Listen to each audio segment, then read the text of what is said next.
Good evening, everyone, and thank you for joining us tonight. I am Jane Hauser. I'm the Director of Marketing and Outreach with NESCA, and I'm joined by Kelley Challen, who is the Director of Transition Services here at NESCA as well. Tonight, our webinar will be Transition Planning, Preparing Students with IEPs for Life After High School.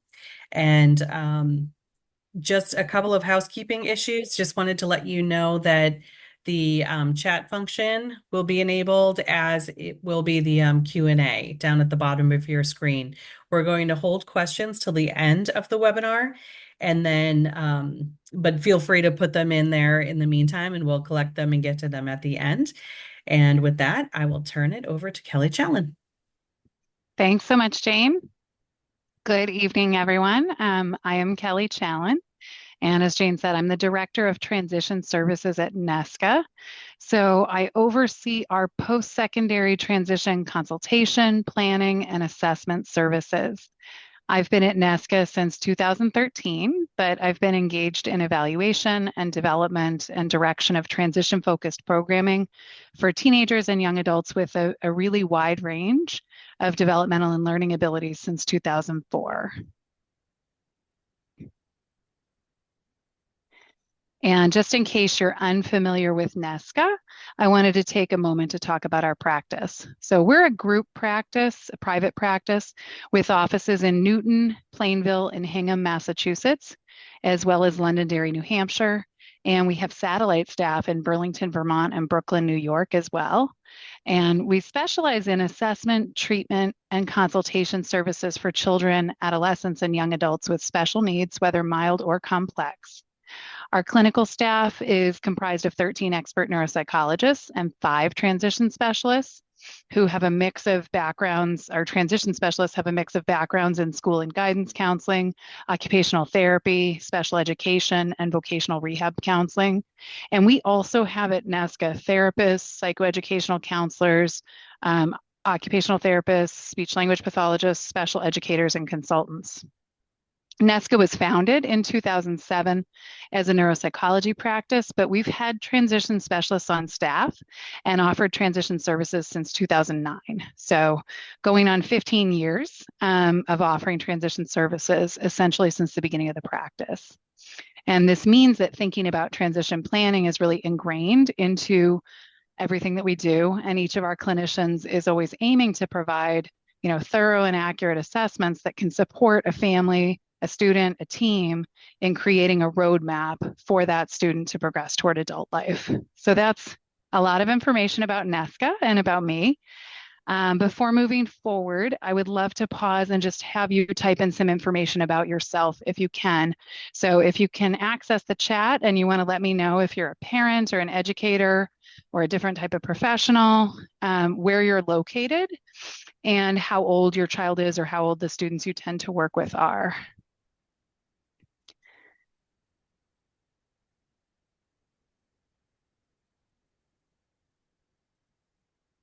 And I'm not sure if the chat's working for all of you guys. I don't see anything yet. If not, you can always throw it in the Q&A. Okay. Thanks so much. Yeah, I just saw in the Q&A that the chat isn't quite working. So if that's not working, that's okay. We'll move on because we got a lot to cover tonight. But I'm going to hope that I'm covering things in a way that is broad enough to be relevant for anybody who's here this evening. So this is what I want to try to go through, just acknowledging that transition planning, transition services is often novel. It's a broad topic. It's individualized and customized for every student. So that means that there really is so much different content that might be part of this. But I do want to try to go through and define transition, talk a little bit about what the law says about IEP transition planning, define and describe transition assessment, talk a little bit about how the IEP transition planning process should go.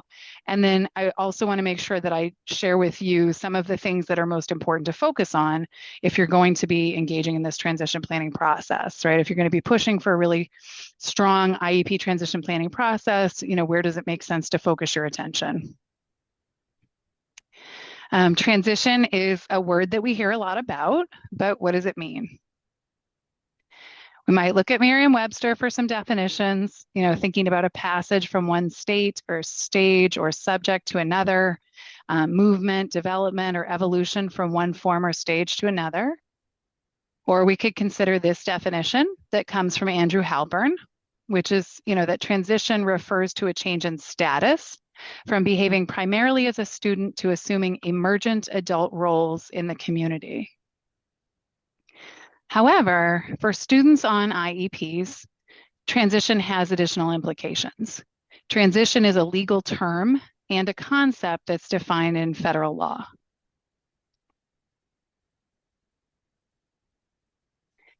If you have a child on an IEP or you work with children who receive special education services, you're probably familiar with the Individuals with Disabilities Education Act of 2004, right? IDEA 2004.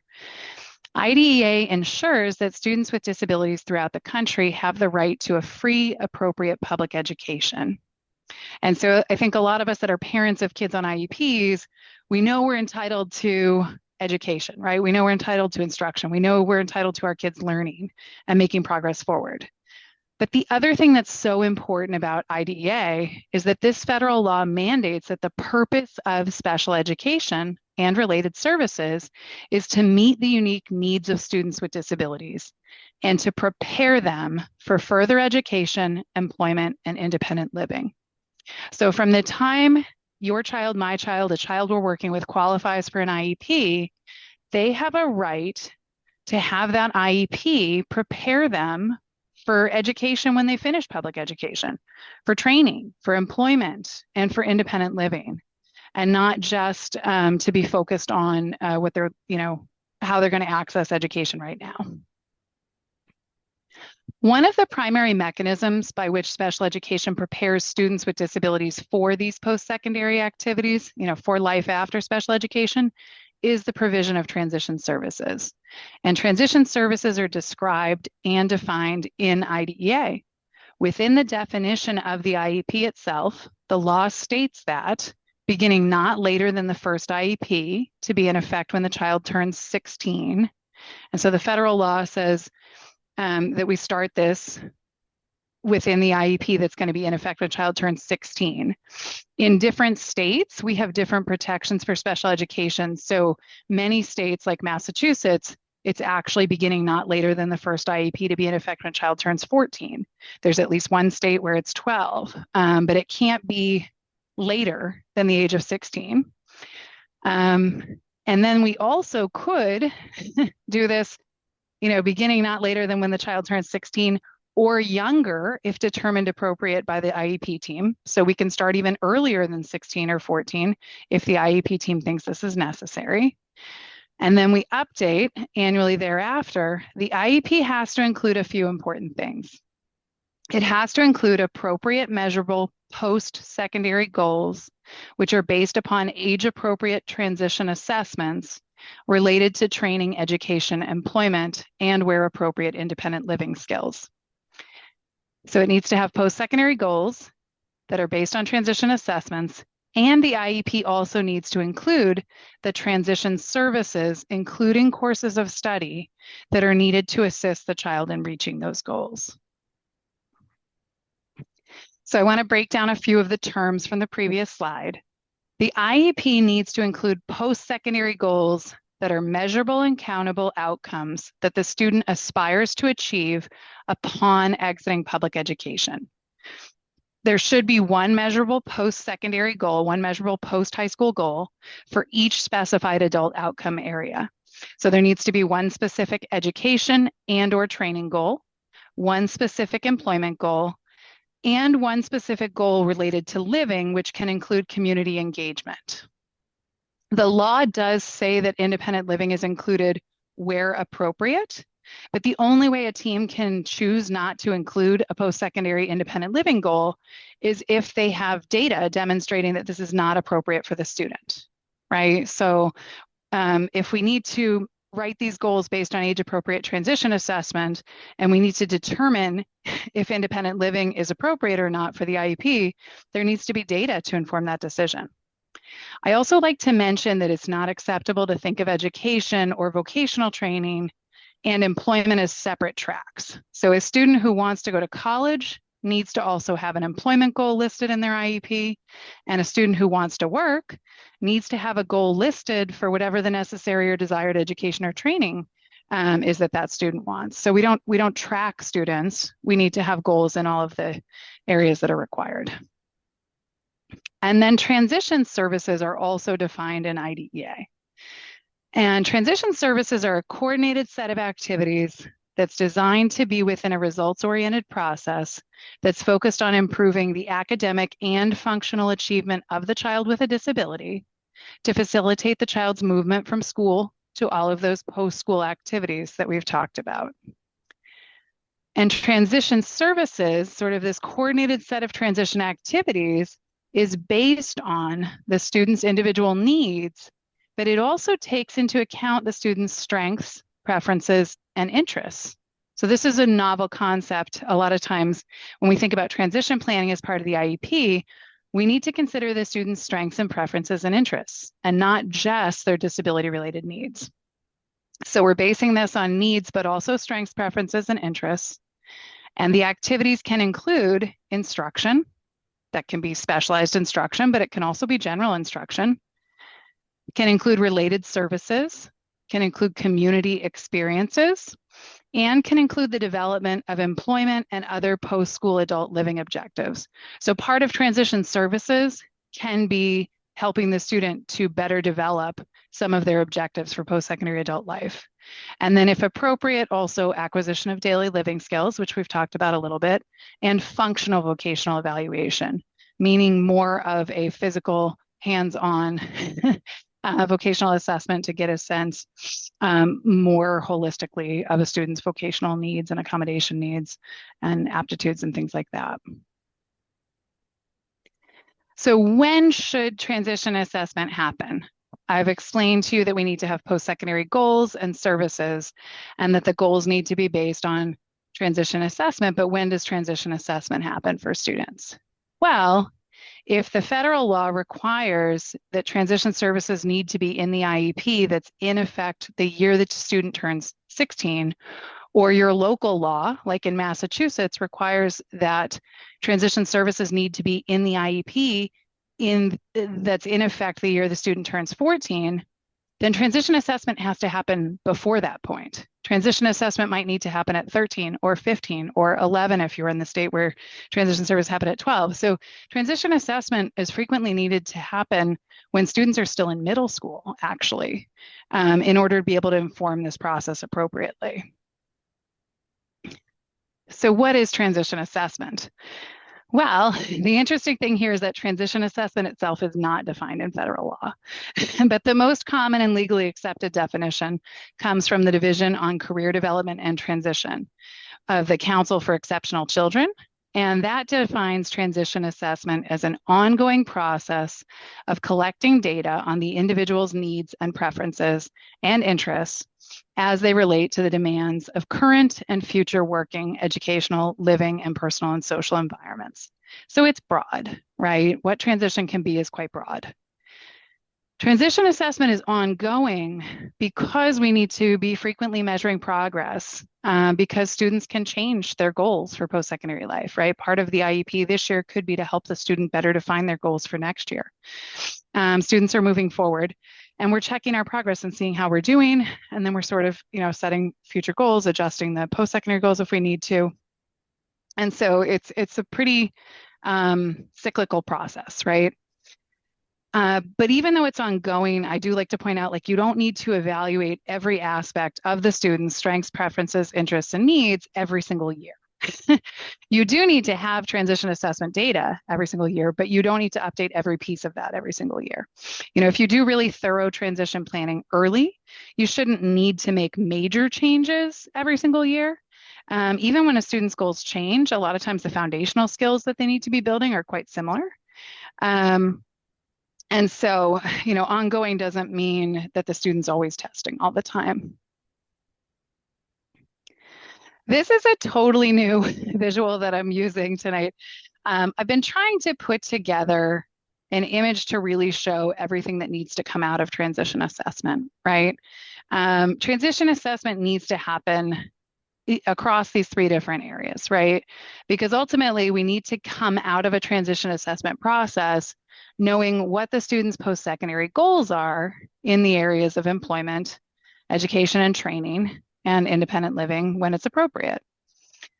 We also need to get out of transition assessment what the students' strengths and preferences and interests are, because these are supposed to inform our process and inform those goals.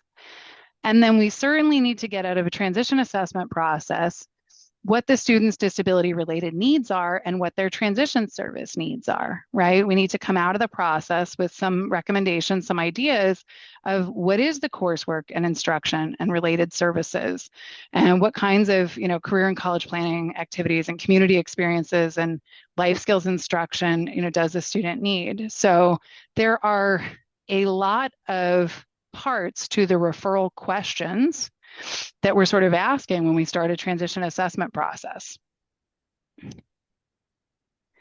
With regard to assessment tools, just like any kind of testing a student has, there are lots of tools to choose from for transition assessment.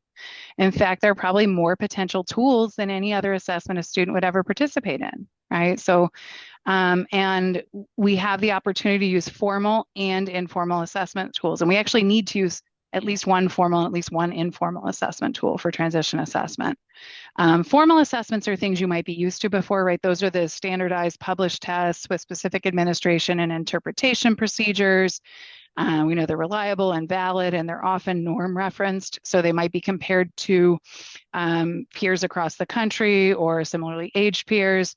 And these formal tests provide a good starting point because typically students have undergone standardized formal testing before they hit transition ages, right? Formal assessments are necessarily administered by a professional who has sort of requisite qualifications and training. But something I like to pause and point out is that there's not one type of licensed or unlicensed professional who's qualified to administer transition assessment.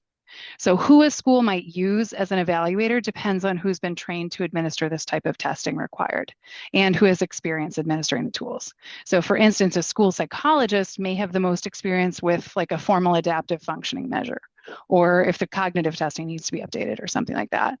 But most formal assessments can be administered by anyone with a master's degree that relates to assessment and who's been trained to administer the specific assessment. So you may need to talk with your team to figure out who participates in transition assessment within your local school district. Informal assessment is everything else. So this can include observing the student systematically. It can include interviews with students and family, teachers, private providers, family friends. Anybody who knows a student well could provide some informal data, right? Can include questionnaires, can include curriculum-based assessments and progress reporting, can include teacher-made tools. There are some phenomenal informal teacher-made transition assessment tools. It can include measures that are quite inexpensive or even free, but it's also more subjective and intuitive, and it requires clinical judgment.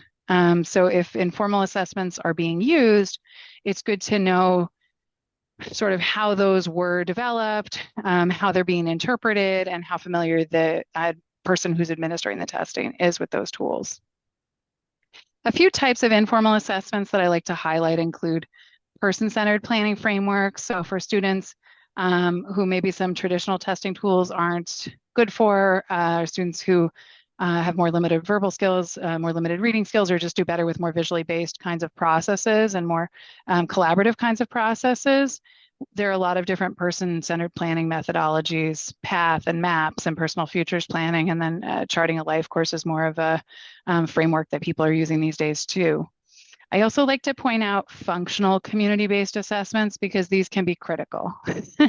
If we think about students needing to be able to generalize skills that they're learning in an educational setting out to the real world in the long term, and we only test them in a testing office or in a guidance counseling office or in the classroom, we're going to be missing some information about how the student's going to generalize those skills. And so we want to make sure we're also doing functional types of assessments and also situational types of assessments, assessments in the settings where we expect the student to engage after they leave public education. And then I think I said this a little bit, but just so it's clear, in terms of the balance between formal and informal testing, transition assessment must have both. It has to have some formal, so some standardized kinds of tools, and it has to have some informal. Very technically, in order to meet the guidelines set forth in the law, one assessment from column A and one assessment from column B could technically meet the criteria, but it has to do everything that I just described on the slide before, which is the only way that we can really know if we've had thorough transition assessment is, do we have a better sense of what the students' post-secondary goals are? Do we have a sense of their strengths, preferences, and interests? And do we have a sense of what the actual transition services are that are needed to help that student progress towards their goals? If we're missing that information, then we haven't done thorough assessment. So something I like to just highlight here, over the years, I have a lot of parents or educators, people will come in and they've learned about transition services, they've learned about transition assessment, and they're like, I've never had transition assessment. And one of the things that I can assure you is that if a student's on an IEP, they've had transition assessment, right? Everything that's on this slide might be part of a transition assessment. So all the data that's already been collected on the student is part of their transition assessment for sure. If they've had 3-year evaluations and they have cognitive and academic and speech language or occupational therapy or physical therapy evaluation results or assistive technology evaluation results, all of that is still very important, right? There are reasons these things are in place. This is all data that informs a little bit about how the student might be planning for the future. Private evaluations can be part of this. How students have done on standardized testing, achievement tests in whatever state you're in. If there are exit exams, to be able to obtain a diploma or something like that, how students doing on that matters. How students are doing on college admissions kinds of tests can be really helpful for getting a sense of how ready they are compared to other students across the country taking those tests.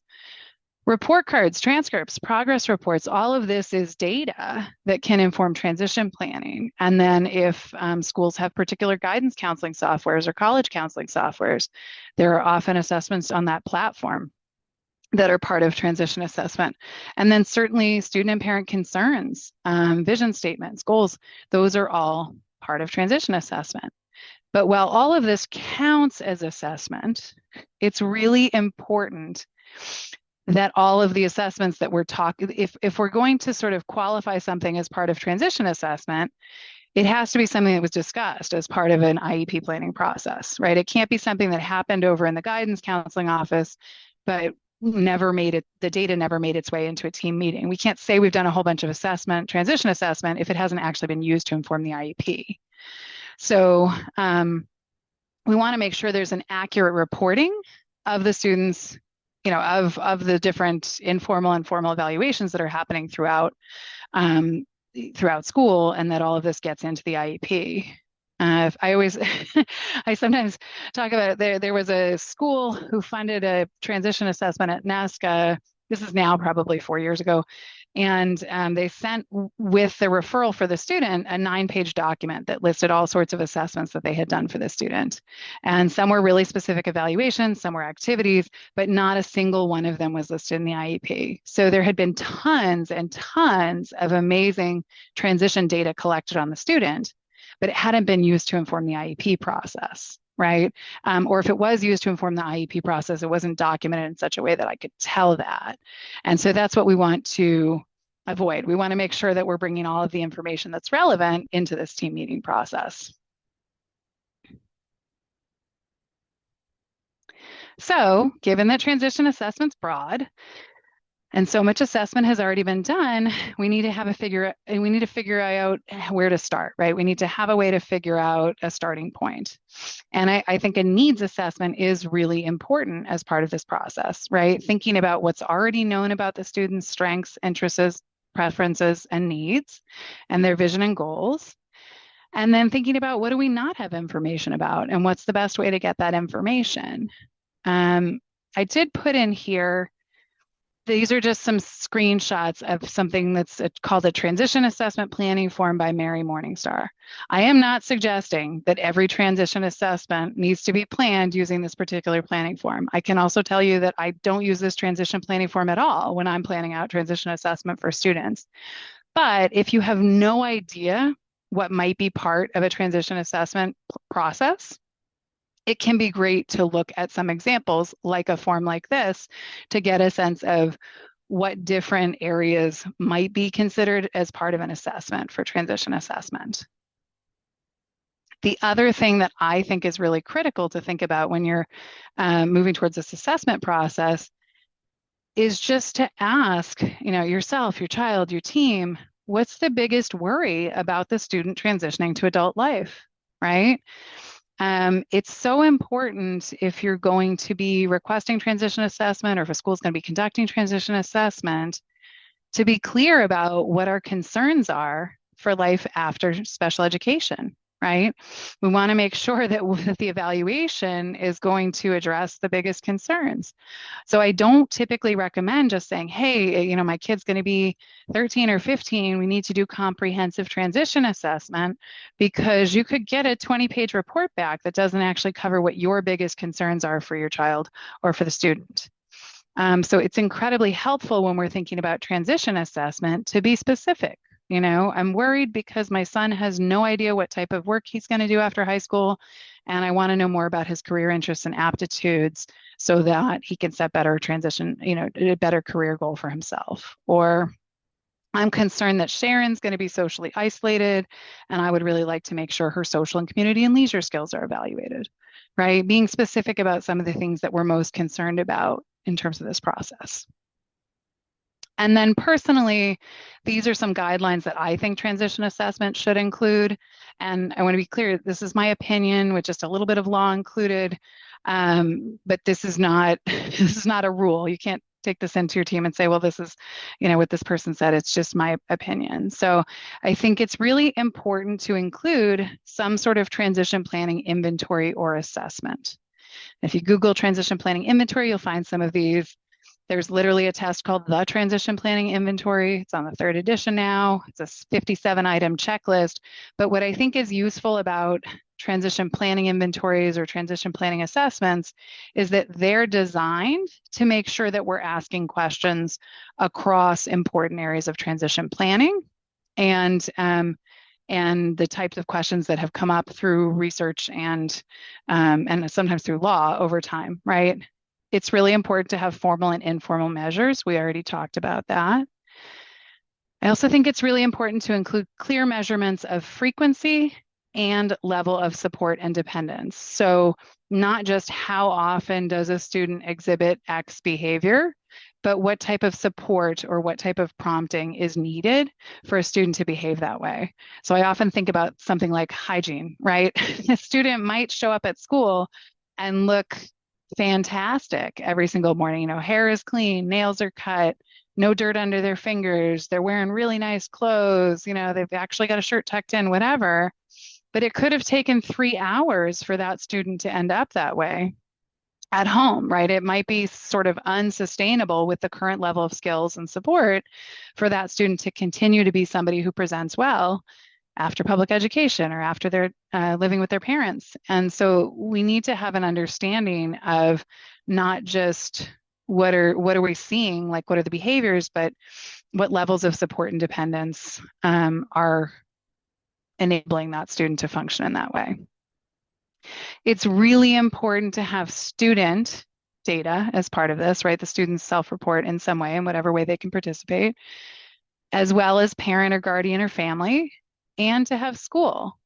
It's not a good, it tends to not be a complete assessment if you only have one or two of those different perspectives. And then there are certainly other perspectives that can be included if there are other people who know the student well. It's also really important to have functional measures of students' performance, right? Measuring what the student actually does and not just what they have the cognitive or physical ability to do. There are plenty of students who can ace conversational social skills tests, right? Who can tell you exactly what's supposed to happen in certain social situations.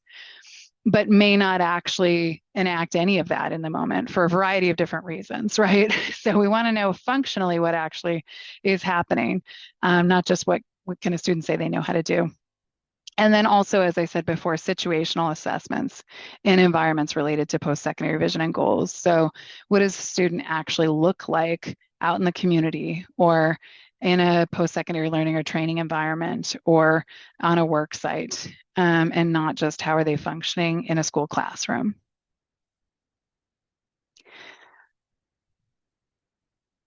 And then, once we've had a transition assessment, there can be a little bit of confusion about what the next steps are in the IEP process. It's not as simple as having a reading evaluation and determining what accommodations and services are needed to meet a reading goal, right? So we have to be having a more thorough planning process after these assessments. So the reality is transition planning is a cycle. IEP transition planning is a cycle. And just like everything in special education, it begins with transition assessment, which we just talked a lot about.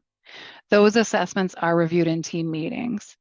If you're watching this webinar and you're not in Massachusetts, this second item here might not make sense to you, but in Massachusetts, we're a state that had a separate transition planning form that we would use, or we were supposed to use, first thing in IEP meetings after transition assessment was brought in and discussed. And there are another handful of states that have like transition planning forms or transition planning sections of IEPs that are kind of separate from the IEP that are discussed. And so there may be a step for you, depending on what state you're in, where you would have a transition assessment come in and then you're going to discuss particular transition section of an IEP or transition planning form. In Massachusetts, we're no longer going to have this transition planning form anymore starting this September. So transition assessment will be done and then we'll come in and we're going to talk about measurable post-secondary goals, right? Then we're going to identify the disability-related needs that are going to impact the student's ability to achieve those goals and create an action plan that includes the activities and services the student needs, including the course of study that will support the student's progress toward their post-secondary goals.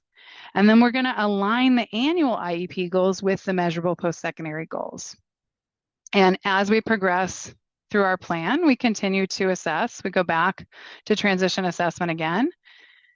When we update transition assessment, we update post-secondary goals, services, annual IEP goals, right? We're sort of doing all of these steps on an annual basis once a student is within the ages when we need to be doing transition services. All right, so we've done our transition assessment. We head to the IEP meeting where the transition assessment is discussed, and we should be creating or revising the student's post-secondary goals. So we should be able to see in the IEP really clearly post-secondary learning and or training goal. A student can have a learning and a training goal or just one of those.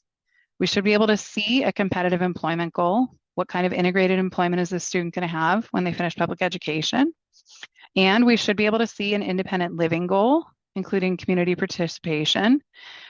Or we should see that some assessment was done that indicated the student didn't require a goal in this area. This is just a useful formula for writing each post-secondary goal. We start with a sentence that clearly emphasizes that this is a post-high school goal, and then add specifically how the student will behave or what activities the student will be engaged in, as well as where and how this will be happening. Once we have our goals, we're going to talk about the student's transition service needs. So these are some of the questions that could be discussed as a team to determine what transition services are needed, right? What experiences must the student participate in this academic year that are necessary for achieving the identified post-secondary goals? There are often time-sensitive activities that need to happen in order for students to make progress towards certain goals for after high school. I think that tends to be most obvious with something like a student who's planning to go to college and certain activities that might need to be done as part of a college planning process. But it can also be, evident if a student needs to have a fifth grade or an eighth grade reading level to be able to access certain employment objectives or certain training materials, then we have to be really focused on that as part of the transition planning process, right? And there might be experiences outside the building or services that are needed, right? So what services and specific instruction are essential this year for the student to develop skills and knowledge to attain their post-secondary goals? And do we know enough about this student's vocational skills to identify an appropriate post-secondary employment goal or design activities to support that identified goal? I tested a student very recently who's not a student who really is going to be able to express preferences on tests, no matter how many visually based tests I put in front, like pointing to a preferred activity just isn't the way that she expresses herself. And so that student is absolutely going to need to be in more vocational situations in order for people around her to kind of be able to support her figuring out which ones are more enjoyable for her, right? Some students just have to do their assessment in a more experiential way. And that's the way that they're going to be able to be more active in their transition planning process. So do we know enough about the student skills to identify a good goal for them or design activities to support the identified goal? I did just make a note to myself. If you have no idea, like no idea at all, I don't know what could possibly be a transition goal or objective. I don't know what might be part of this process. I would recommend just doing a Google search for Connecticut Department of Education topic brief on writing transition goals and objectives. So Connecticut Department of Education topic brief on writing transition goals and objectives. I think this was most recently updated in 2017, but it's a nice multi-page document that just has some examples, many, many pages of examples of kinds of things that can be part of transition services and objectives. And I think it's really helpful to know the possibilities. I don't think you go in and ask for every single one of those for your child, but sometimes it's nice to have some ideas of what can be part of this process. And then we need to make sure that there's at least one annual goal or goal in this year's IEP that are going to help the student make progress towards each of their post-secondary goals, right? So there should be at a minimum one annual IEP goal that supports education and or training, one annual IEP goal or goals that supports employment, and another one or objective that's going to support progress toward independent living, including community engagement. And as I said before, if independent living is not included, there needs to be a statement somewhere in the IEP explaining why it's not included. So this is where I think we often make mistakes in transition planning. Sometimes we've done great assessment, we came up with some really good goals for this student, but we don't really, we may have forgotten to really crosswalk between our annual goals and objectives and whether we have the right set of objectives to make sure that we are effectively supporting a student and making progress towards all of their post-secondary goal areas. So you really want to be able to look and say, if this is the post-secondary goal, what are we doing this year that's specifically supporting that? And these are some guiding questions when we're thinking about annual goals and objectives. You know, what skills and knowledge does a student currently have that support their post-secondary goals? What skills and knowledge must the student attain this academic year that are necessary for achieving the identified post-secondary goals? And what services and experiences must the student participate in this academic year that are necessary for achieving the identified post-secondary goals? So it's a lot of thinking about like what is time sensitive that needs to happen right now to make sure the student is on track with the things that we're hoping for that student to progress to when they exit public education. There's a lot of prioritizing that's part of this process. Now I want to shift gears just a little bit to talk through some of the skill building that we know to be most important for students related to successfully transitioning from special education to adulthood. Right? If we're going to put time and energy into transition assessment and transition planning, we need to know what skill building makes the biggest difference. And these are 6 skills that have been highlighted for significantly impacting success and satisfaction when students on IEPs transition to adulthood. Self-awareness, goal setting, perseverance, use of available resources, emotional coping strategies, self-determination, and meaningful employment. So I can't emphasize enough that students need to be able to report accurate information regarding their strengths and their limitations, especially their disability-related needs. And they need to be able to talk about the types of accommodations and supports that help them to be successful. as they are participating in transition planning and when they eventually progress toward more independence and more adult activities later, right? So students need to be aware of their strengths and limitations. They need to be able to use that self-awareness to guide their decision making. And this starts with being able to explain um, accurately a little bit of information about themselves, and hopefully being able to explain a little bit about their special education process. In addition to self-awareness, goal setting is very important, right? Students need to be able to name specific and realistic goals. They need to be able to think of ways that they could measure a goal, determine strategies and step-by-step process for taking steps toward completing a goal, developing timelines, taking assessing progress and completion, and adjusting as needed. And I think there are a lot of times that within IEP processes, we know that students have a hard time with goal setting, and we tend to write in accommodations to sort of ameliorate this, right? We put in accommodations that are actually other people in the student's life chunking things down or setting the mini steps or creating step-by-step directions. And what we forget is to also put in an annual goal or set of objectives where a student is building the skills to do this for themselves eventually, right? We know that students who are able to set even small goals for themselves and figure out steps to be able to achieve that goal end up being much more successful. So we want students to participate in systematic learning of goal setting and attainment. And we want them to understand that this is important for their success. Perseverance is also incredibly important. And this requires knowing when to back up and change course and ask for help, and also being able to be persistent to a point. There's a certain amount of flexibility and adaptability that's part of this. It involves the ability to adopt new strategies and redefine goals. And it also involves, really importantly, accepting and learning from failures. One of the only ways to make sure that students develop perseverance is making sure that we are empowering students to take risks and to fail sometimes, right? We want students to face adversity and be able to continue to walk toward their goal after facing adversity.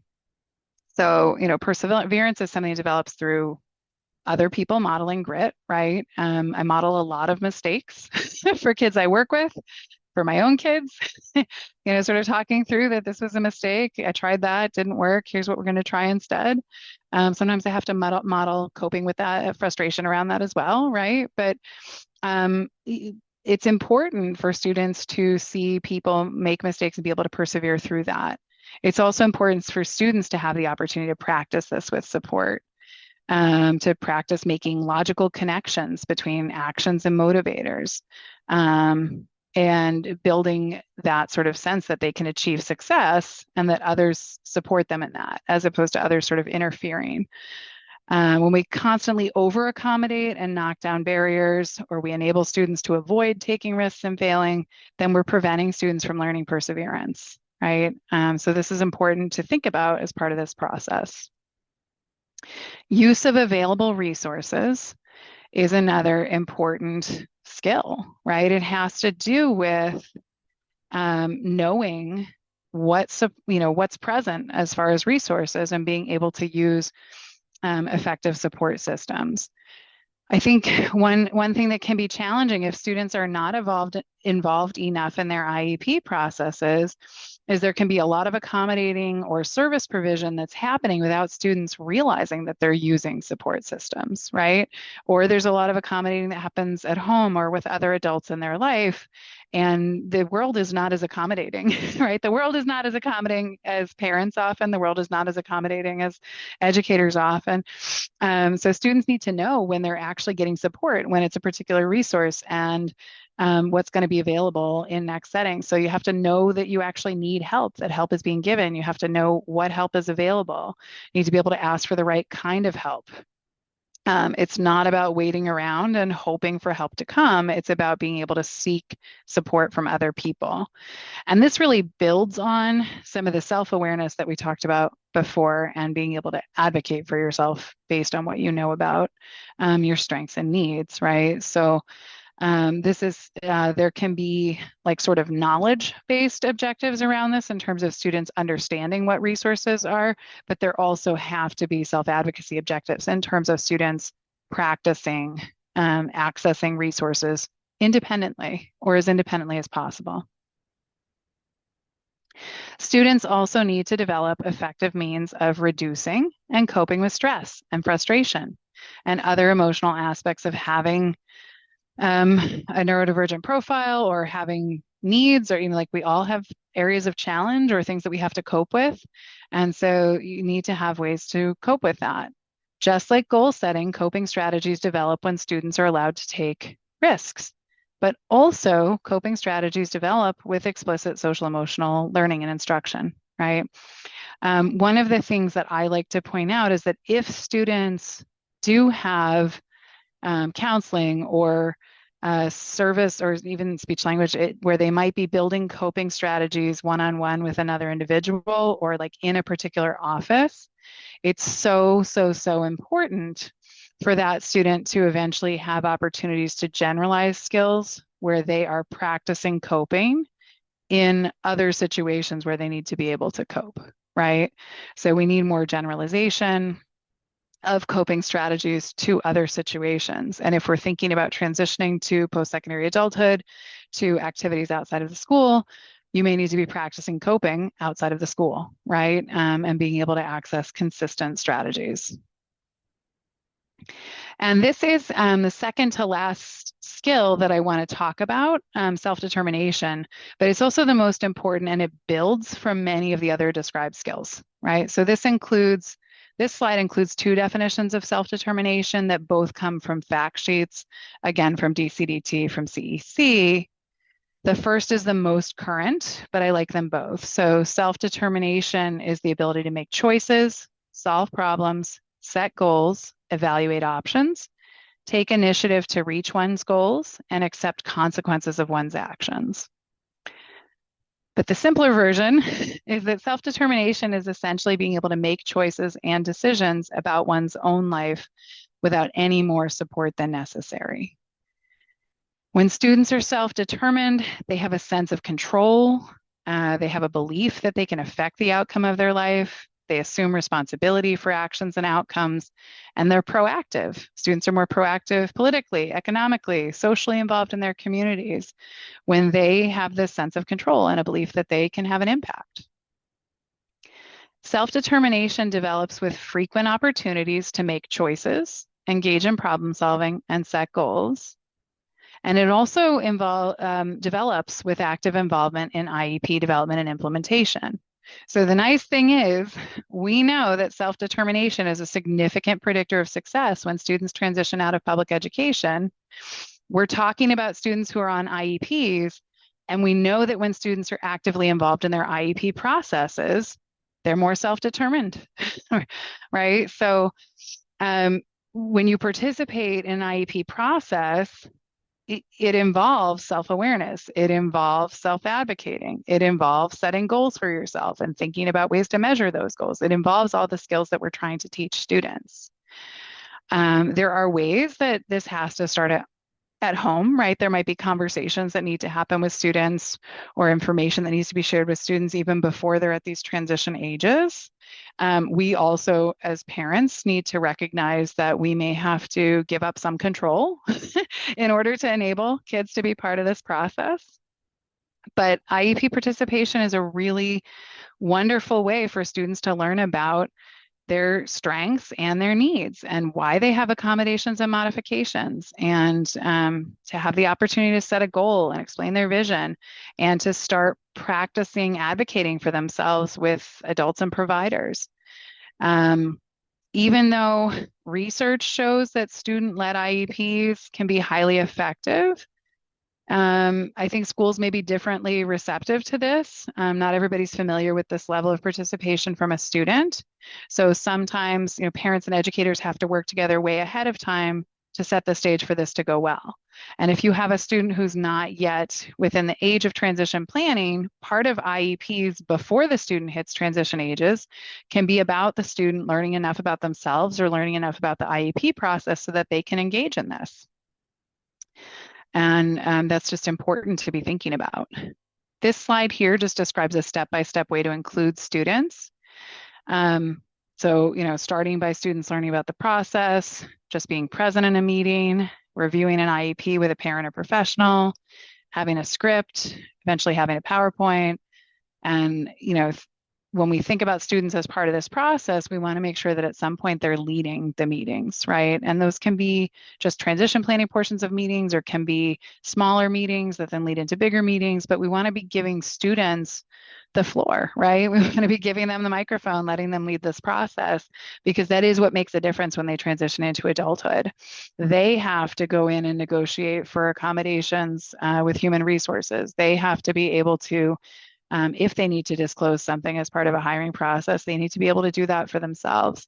They need to be able to work with disability support professionals, but also in their personal lives and engaging with other people. I mean, they have to be able to share their needs in whatever way they can. And so this is such an important focus. This is just another visual that I like. It's a brochure that can be used for helping students think about how they might be involved in an IEP process. The link is going to be along the side. And I should say anybody who's here tonight, we should have your email address and we can send out these slides. But the Virginia DOE, this www.imdetermined.org, they have a number of different resources for teaching students about IEP processes. They have video resources, paper resources. They have rubrics for, being able to measure student participation over time. It's a wonderful site. And then the other thing I want to talk about, which is a skill and sort of an experience in itself, is to mention that we know that meaningful employment is a predictor of success for students on IEPs. So during high school, the following employment behaviors are known to predict success, right? So students being able to express the desire for a job that matches with their career interests. Transition assessment has a lot to do with helping students to figure out what their interests are, what their preferences are, what their aptitudes are. And when students engage in some of that career evaluation and career planning activities, hopefully what happens over time is that there's alignment, that they're starting to make set employment goals for themselves that relate to their strengths and their interests and their preferences. Demonstrating job readiness, such as being on time, completing work as assigned, working cooperatively, like any of those sort of soft skills for employment that students can demonstrate are really important. Successfully participating in a career technology course or job training program, if that's available, and then obtaining a paid job, a student having a paid summer job during high school where they're learning all these soft skills that are on this slide. We know that the sets of skills that are developed through more of an employment lens, through more of a career development lens, are the skills that really have a big impact on student success in the long term. And I'm going to sort of breeze through a few slides just to get to the point where we can take questions. And then I'll be able to provide this to you guys. I had sort of combined a couple of presentations tonight for the first time, and knowing that I might not get through every single slide, but wanting to make sure that I covered the IEP transition planning process and some of these skills. And then these are just some additional tips. So one of the things to think about as part of transition planning, minimizing accommodations, right?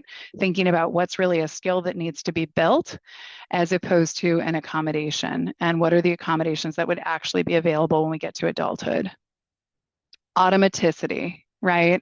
Not having students do things just 80% of the time with 1 to 2 prompts, but having students really be able to do things to the point where it's automatic, where they don't have to think about it. And then as they progress towards more adult-like activities, they have more bandwidth to learn more things because they've mastered some of the fundamental skills.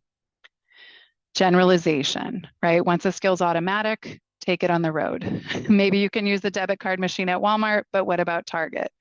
I feel like this is getting more complicated by the day when I step into any sort of brick and mortar retail environment, that every single one of these debit and credit card machines is completely different. It's like a new spaceship every time, but that's important. How do we generalize this stuff?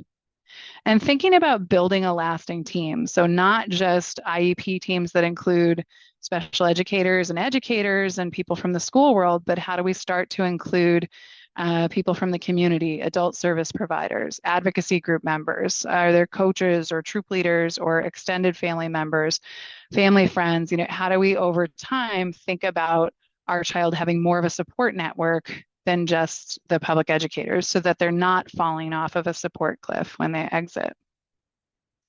Don't forget to plan for transportation, whatever that might be for the student. It doesn't matter what skills you have for working if you don't have a way to access work. And some students are going to use van transportation, are going to use that ADA transportation, but there are still skills required to be able to safely use that transport, to be able to schedule it, things like that. Driving is a whole different set of skills, and how to interact with a law enforcement officer if that happens. And then I also like to point out not to forget technology as part of this process. I think technology is one of the best ways to go from being human prop dependent to using a self-accommodation, right? I think any of us that are adults, sort of functioning, working, things like that, are often using technology to support a lot of different frontal lobe activities. And so certainly we want students to be able to functionally use technology as best they can to if there's an app for it and you don't need a person for it, then that's something you don't need a person for. That's a level up on independence, right? So just not forgetting that as part of this process. And I think we're just going to see more of this with artificial intelligence and other things. This is just a list of some different technology tools that can be helpful. I often think about like speech to text, text to speech, spell check, tools for testing and writing and graphic organizers and assistive listening, proofreading. There's so many cool technology tools. So we don't want to forget that as part of this process. And certainly if a student needs technology, we want to make sure there are objectives where they're demonstrating that they can successfully use that technology across environments, across partners, et cetera. There will be some resources here that I'm just going to flip through. This is contact information for NESCA. We have an awesome blog where we put out content just once a week from any of our clinicians, and all 5 of our transition specialists participate in that blog as well. And then I am going to have a second webinar on Monday, July 29th from 12 to 1 o'clock. That's just going to be a transition planning and services Ask the Expert webinar for additional questions, but I'm going to try to get through a couple of questions now. I believe we offered the webinar from 7 to 8 p.m., but I will probably stick around till like 8:10 to try to get through just some of the questions and make sure that I can make some of these personally relevant. Great. So thank you everybody for your questions. We have a couple here to start off with.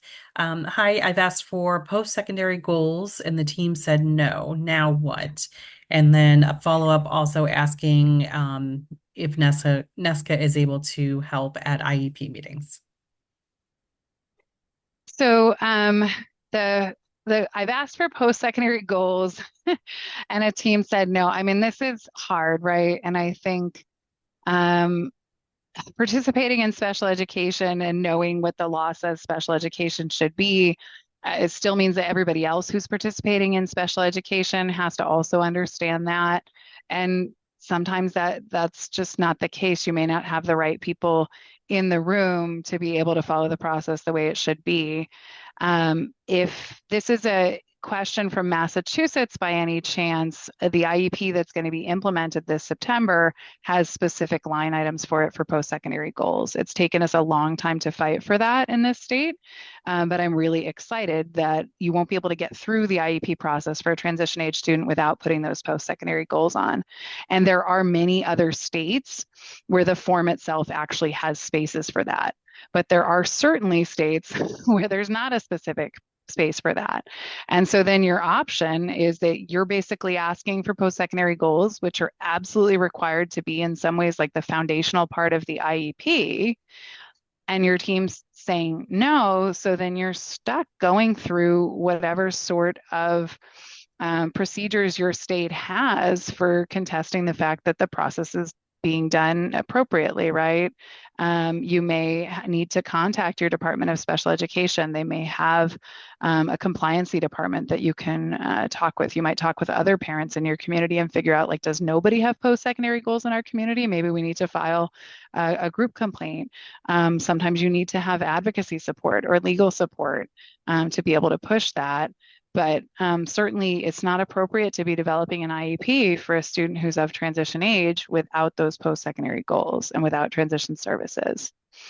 Um, and then, yes, our transition specialists at NESCA, we do transition assessment, but we do anything transition related. You don't have to have an assessment with me for me to do a one-off consultation with you, for me to be able to prepare with you or prepare with your child to be part of their own team meeting, to be able to go and participate in the team meeting process as somebody who understands transition planning and services well.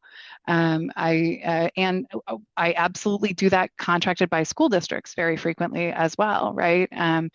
There's sort of some states have transition specialist endorsements or kinds of credentials, and many don't. And we have a national one, but not many people have that. And that's still not state specific. So there are plenty of times that school districts also would like to bring in somebody who has experience and knowledge related to transition services if they don't have that capacity on their own. So I think I got to both of those questions. There was a question, and just absolutely at NESCA, we can participate remotely in IEP processes across the United States. The sort of federal law and regulations is the same. The forms are different depending on what state somebody is in. Um, we and then it just depends how the team receives somebody who's from another state being part of the process. Okay, here's another one. I'm a parent with a 14-year-old, and I guess he had a transition assessment because he is on an IEP. But there has not been much mention of transition goals, etc. Yeah. So well, I think I would, I mean, there's sort of like, I guess transition assessment has happened. But again, kind of going back to that slide of like, can you read your child's IEP who's 14 and see really clearly that there are post-secondary goals listed somewhere there? Is there a vocational goal for this student? Is there a learning or a training goal for this student? Is there an independent living goal, or can you see some evaluation that indicates that the team decided not to do that? So it's kind of looking for these pieces of information in the IEP, which I know is not a fun Easter egg hunt. I know it can be hard to read IEPs to cover. You may not do it all in one sitting, depending on how many goals your child has, but really looking for the characteristics that I have been describing tonight to know if that IEP is complete, right? Are there goals there? Is there some evidence that testing was done related to employment, right? Was career interest testing done or career aptitude testing? Was there any sort of adaptive functioning or life skills assessment? Looking through and figuring those things out. If you're not seeing that evidence, if there hasn't been a lot of discussion, you may look back at your child's most recent evaluation and you may feel that it's insufficient. You may determine that you need independent evaluation, or you may just decide you need updated transition assessment, which you can request from your school district, and you might be more specific when you make that request, right? You can request evaluation in any area of suspected disability related need, right? So being really specific about what the challenges are that your child has that you think are going to impact transition planning, and requesting assessment in that area. And I will say I am not an IEP advocate. I'm not an IEP attorney. So you may also call like your parent information center in your state to talk to somebody to figure out, the specifics of how to request this. But absolutely, you're entitled to thorough transition assessment and a clear discussion about this process. All right, let's just see if there are any new ones here. I don't see any others at the moment. You can certainly reach out to Kelley directly. You can reach out to me, and I will make sure that Kelley has any questions from you all. And also, feel free. We'd love to have you on the next webinar as well, where you'll have a chance to ask Kelley any questions. Let's see. One more. Um, I am in Massachusetts. Should the school be helping my daughter look for a job? She's very eager to find a job.